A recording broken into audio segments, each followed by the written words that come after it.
Keluaran pasal 14. Firaun bertindak untuk penghabisan kali.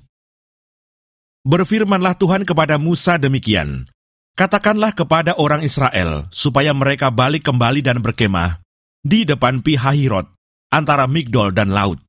Tepat di depan Baal-Zephon, berkemahlah kamu di tepi laut. Maka Firaun akan berkata tentang orang Israel, mereka telah sesat di negeri ini, padang gurun telah mengurung mereka.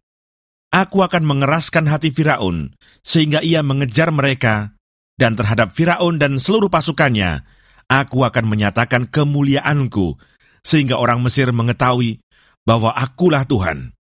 Lalu mereka berbuat demikian.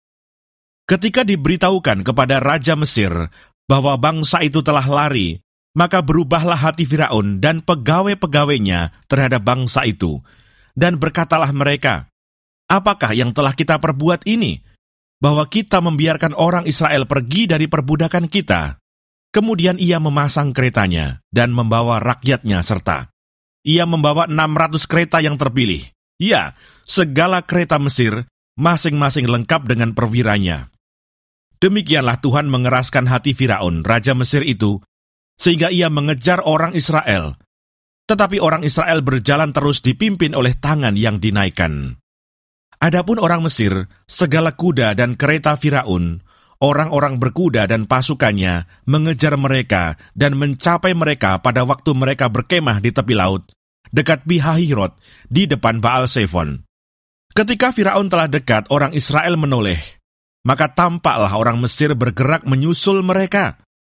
Lalu sangat ketakutanlah orang Israel dan mereka berseru-seru kepada Tuhan, dan mereka berkata kepada Musa, apakah karena tidak ada kuburan di Mesir, maka engkau membawa kami untuk mati di padang gurun ini? Apakah yang kau perbuat ini terhadap kami dengan membawa kami keluar dari Mesir? Bukankah ini telah kami katakan kepadamu di Mesir? Janganlah mengganggu kami, dan biarlah kami bekerja pada orang Mesir, sebab lebih baik bagi kami untuk bekerja pada orang Mesir daripada mati di padang gurun ini. Tetapi berkatalah Musa kepada bangsa itu, janganlah takut. Berdirilah tetap dan lihatlah keselamatan dari Tuhan yang akan diberikannya hari ini kepadamu. Sebab orang Mesir yang kamu lihat hari ini tidak akan kamu lihat lagi untuk selama-lamanya. Tuhan akan berperang untuk kamu, dan kamu akan diam saja. Menyeberangi Laut Teberau. Berfirmanlah Tuhan kepada Musa, mengapakah engkau berseru-seru demikian kepadaku? Katakanlah kepada orang Israel supaya mereka berangkat. Dan engkau, angkatlah tongkatmu dan ulurkanlah tanganmu ke atas laut, dan belahlah airnya. Sehingga orang Israel akan berjalan dari tengah-tengah laut di tempat kering. Tetapi sungguh, aku akan mengeraskan hati orang Mesir, sehingga mereka menyusul orang Israel, dan terhadap Firaun dan seluruh pasukannya, keretanya, dan orangnya yang berkuda, aku akan menyatakan kemuliaanku. Maka orang Mesir akan mengetahui bahwa akulah Tuhan, apabila aku memperlihatkan kemuliaanku terhadap Firaun, keretanya, dan orangnya yang berkuda.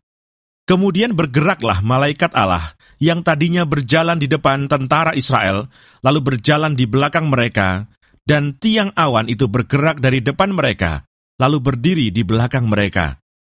Demikianlah tiang itu berdiri di antara tentara orang Mesir dan tentara orang Israel. Dan oleh karena awan itu menimbulkan kegelapan, maka malam itu lewat, sehingga yang satu tidak dapat mendekati yang lain semalam-malaman itu. Lalu Musa mengulurkan tangannya ke atas laut, dan semalam-malaman itu Tuhan menguakkan air laut dengan perantaraan angin timur yang keras, membuat laut itu menjadi tanah kering, maka terbelahlah air itu. Demikianlah orang Israel berjalan dari tengah-tengah laut di tempat kering. Sedang di kiri dan di kanan mereka, air itu sebagai tembok bagi mereka.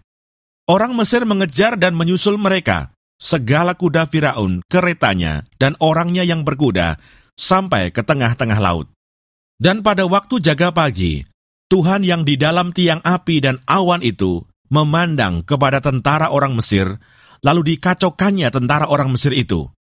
Ia membuat roda keretanya berjalan miring dan maju dengan berat, sehingga orang Mesir berkata, marilah kita lari meninggalkan orang Israel, sebab Tuhanlah yang berperang untuk mereka melawan Mesir.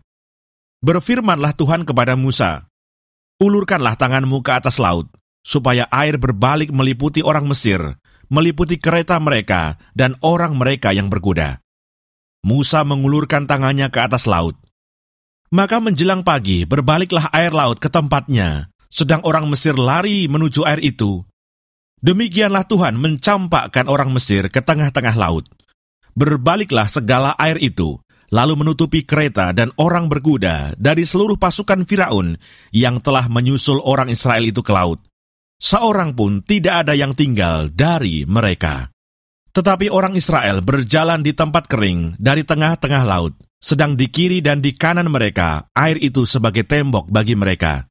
Demikianlah pada hari itu, Tuhan menyelamatkan orang Israel dari tangan orang Mesir, dan orang Israel melihat orang Mesir mati terhantar di pantai laut. Ketika dilihat oleh orang Israel betapa besarnya perbuatan yang dilakukan Tuhan terhadap orang Mesir, maka takutlah bangsa itu kepada Tuhan, dan mereka percaya kepada Tuhan dan kepada Musa, hambanya itu.